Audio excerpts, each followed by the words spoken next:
नमस्कार केमन आছেন सबाई पेटुकेर पाकशालाय सकलके स्वागत जानाई। गणेश चतुर्थी हाँ आज गणेश चतुर्थी और सेई गनु बाबार सबथेके प्रिय दुटी प्रसाद हलो मोतीचूरेर लाड्डू एवं मोदक।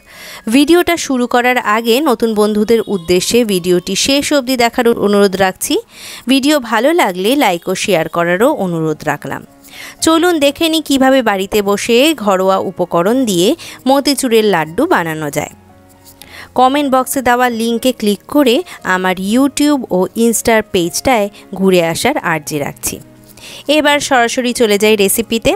लाड्डू बानानोर जोन्नो प्रथमेई एकटी पात्र और तार उपरे छाकनी बा झाजरी रेखे निये नेब 1 कप बेसन। ताके भालो करे चामचेर साहाज्ये ओ एभाबे हाथेर साहाज्ये झेड़े नेब जाते बेसनेर मध्य कोनो दाना बा लाम्पस ना थाके। झेड़े ना निले मोतीचूरेर बैटारटी प्लेन बा मिहि होबे ना। एबार এই ঝেড়ে নেওয়া বেসনে অ্যাড করলাম 1/4 টিস্পুন কেশরী কালার বা ফুড কালার। এটা সম্পূর্ণ অপশনাল, এটা অ্যাড না করলে লাড্ডুর রং সুন্দর হয় না। এবার ভালো করে মিশিয়ে নিলাম চামচ দিয়ে। আরও অ্যাড করলাম কেশর দুধ 2 থেকে 3 চামচ। আমি আগে থেকে হালকা উষ্ণ দুধে 1 চিমটে কেশর মিশিয়ে রেখেছিলাম। এবার এটা মিক্স করে নিয়ে এর সাথে 1 কাপ জল অ্যাড করব, কিন্তু অল্প অল্প করে এই জল অ্যাড করতে হবে এবং 3 থেকে 4 মিনিট ধরে ব্যাটারটা ভালো করে ফেটিয়ে নিতে হবে। দেখুন আমি অল্প অল্প করে জল অ্যাড করছি। 1 কাপ জল লাগলেও সেটা অল্প অল্প করে অ্যাডই করতে হবে, না হলে হয় বেশি না হয় কম হয়ে যাবে কনসিস্টেন্সি। এরপরে দিয়ে দেব 3/4 কাপ দুধ, আগে থেকে গরম করে ঠান্ডা করে রাখা দুধ।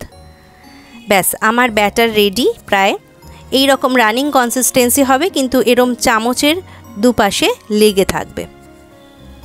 এবারে আরেকটু ভালো করে ফেটিয়ে নিলাম। যেভাবে দেখানো হয়েছে সেরকম কনসিস্টেন্সি কিন্তু রাখতে হবে। এবার ভালো করে ফেটিয়ে ব্যাটারটি সরিয়ে রাখলাম।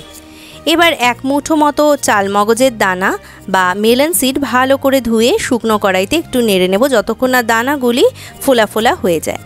এবার তেল নিয়ে নেব 2 থেকে 3 কাপ কড়াইয়ে। সাদা তেলই এখানে আমি ব্যবহার করেছি। মতিচুর বা বোঁদে বানাতে কড়াই কিন্তু লাগবে। এবার 1 বিন্দু ব্যাটার তেলে দিলে যদি তা ভেসে ওঠে সাথে সাথে, তবে বুঝবো তেল এক্স্যাক্ট টেম্পারেচারে আছে, না বেশি গরম না বেশি ঠান্ডা।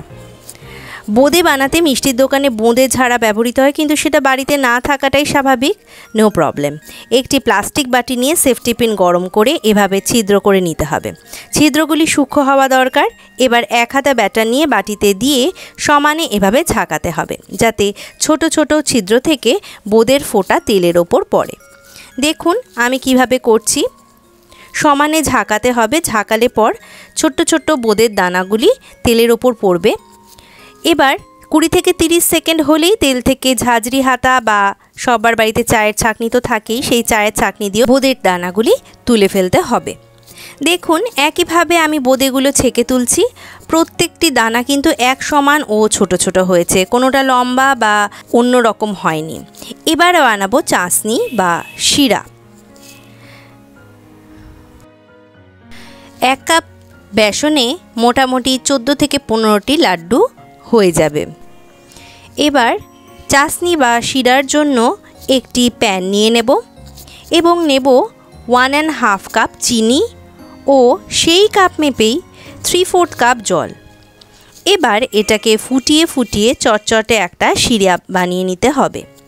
যদি মেজারিং কাপ না থাকে তাহলে যে কোনো কাপ বা বাটি মেপে তৈরি করা যায়, তবে একই কাপ বা বাটি মেপে সব উপকরণগুলি নেবেন। দেখুন আমি জলের কাপটির মধ্যে চিনি নিয়েছিলাম এবং সেটি ধুয়ে দিয়ে দিলাম। এবারে শিরায় মেশাচ্ছি 1/4 টিস্পুন ফুড কালার। এটা যদিও অপশনাল, কিন্তু এটা না দিলে লাড্ডুর রং সুন্দর হয় না। আর দেব 1 চিমটে কেশর যাতে সুন্দর গন্ধ হয়। শিরা চটচটে হয়েছে কিনা দেখে নেব, বা তার তৈরি হচ্ছে কিনা সেটাও দেখে নেব। এভাবে ফোটাতে ফোটাতে শিরাটি হয়ে আসবে। দেখুন আমার মিহিদানাগুলো সব ছোট্ট ছোট্ট খুব সুন্দর সাইজের হয়েছে। ব্যাস আমার শিরা কিন্তু একদম রেডি, ভারী হয়ে গেছে।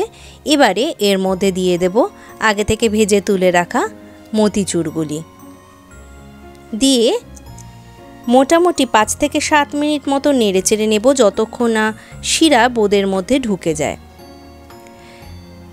এবার এর সাথে অ্যাড করব চাল মগজ, যেগুলি শুকনো খোলায় নেড়ে রেখেছিলাম। এবার কয়েক মিনিট নেড়ে নিয়ে 2 চামচ ঘি অ্যাড করব ও মিশিয়ে নেব। দেখুন এভাবে আস্তে আস্তে আমার লাড্ডুর পুরটি রেডি হয়ে যাচ্ছে। এই মিশ্রণটি গরম থাকায় এখনই কিন্তু লাড্ডু বানানো যাবে না, একটু ঠান্ডা হলে লাড্ডুর শেপ দিয়ে নেব। এভাবে নেড়ে চেড়ে 5 থেকে 7 মিনিট কি 10 মিনিট লাগবে পুরো পুরটি হতে। এবার লাড্ডু বানানোর আগে একটি ডাব্বু হাতার সাহায্যে ভাগ করে নিলে সবগুলি লাড্ডু সমান মাপের হবে। এভাবে ভাগ করে রাখলে তাড়াতাড়ি ঠান্ডা হবে ও লাড্ডু পাকাতেও সহজ হবে। এবার লাড্ডুর নিচে আমি একটি পেপার দিয়ে দিলাম, এটা নাও দিতে পারেন। এভাবে একটি একটি করে লাড্ডু আমি পাকিয়ে নিলাম। দেখুন কত সহজে মতিচুরের লাড্ডু তৈরি হয়ে গেল। দেখুন কত অল্প খরচে বাড়িতে বসে আমরা এই মতিচুরের লাড্ডু বানিয়ে নিতে পারি। এবার উপরে সাজিয়ে দিলাম কাজু ও পিস্তা। ব্যাস রেডি গণেশ চতুর্থী স্পেশাল গণেশজি প্রিয় মতিচুরের লাড্ডু। কেমন লাগলো ভিডিওটি জানাবেন অবশ্যই কমেন্ট করে। ভালো লাগলে লাইক ও শেয়ার করতে ভুলবেন না কিন্তু। আজকের দিনটি কেমনভাবে কাটালেন এবং কোথা থেকে আমার এই ভিডিও দেখছেন কমেন্ট সেকশনে জানাতে ভুলবেন না কিন্তু। পারলে ছবিও শেয়ার করবেন। আজ তবে আসি, দেখা হবে পরবর্তী ভিডিওতে। ভালো খান, সুস্থ থাকুন।